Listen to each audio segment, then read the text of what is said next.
Hello, today I'm briefly going over identifying extensive and intensive properties. So this is a way of characterizing matter or describing matter. These are two different terms that can be used.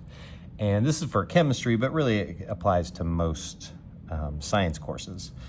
And up here it gives you descriptions of each. So extensive talks about it here in the first paragraph. Extensive properties depend on the amount of matter present in a sample.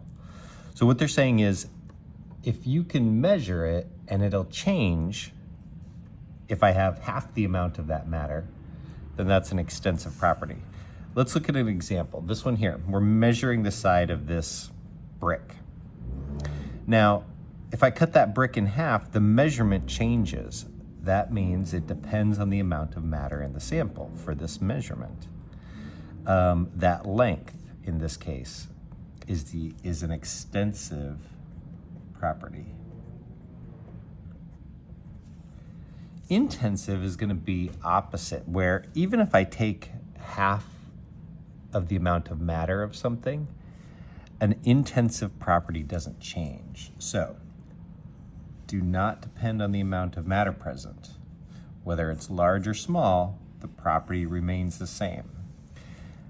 This one here is showing concentration. So I have a concentrated solution and a dilute solution. And you can look at either one, but what we're trying to show is that if you take this concentrated solution and you just measure the properties of half of this solution. I'm going to take this amount right here and measure half that for some kind of property. Well, it's going to be the same as the full amount of the solution. That's not going to change at all. So that is intensive.